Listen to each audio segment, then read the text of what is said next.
Petite vidéo sur la technique de sauvegarde dans Photoshop.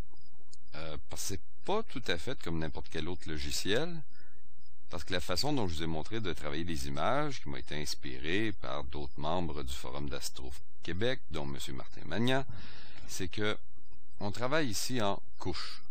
Okay? Et ces couches-là, on peut les visualiser une à la fois et voir l'effet qu'elles ont sur nos images. Mais ce qui est le fun, c'est que les données de base de la photo sont encore là. Elles ne sont pas disparues, elles sont toujours là en dessous. Les couches qu'on ajoute ne font que modifier ces données, mais elles ne les détruisent pas. Elles sont encore là. Donc, si je décide de supprimer une couche, on supprime l'effet de cette couche, mais les données sont encore en arrière. Si à la place de ça, on utilise un mode une étape à la fois, où on vient ici dans Images et on fait des ajustements, comme par exemple, j'ai effacé la couche point de vue luminosité contraste, et là je décide de le faire ici. Je dis, OK, on va augmenter un petit peu le contraste, la luminosité, je fais ça. Le problème, c'est que ça n'apparaît pas sous forme de couche et j'ai absolument rien qui me dit que j'ai effectué cette opération.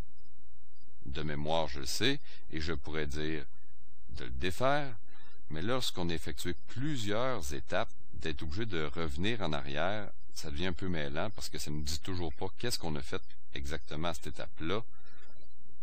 Donc ici, mes couches, comme je dis, je peux aller cliquer ici et aller effectuer de petits changements, okay, quand ça me tente, faire OK.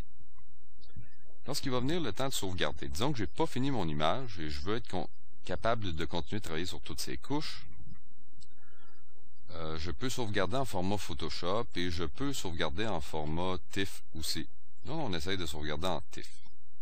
Okay. Ce qui serait bon, c'est de sauvegarder sous un autre nom. Okay. Pour ne pas affecter notre image originale, on la garde bien précieusement. Excusez. Et là, on clique OK. Et on a un petit message qui nous dit « Ouais, mais si tu inclus toutes les couches, ça va augmenter la taille de ton image. Si tu veux continuer de travailler ton image, tu cliques OK, ça va sauvegarder avec les couches. » Ça donne un TIFF assez gigantesque.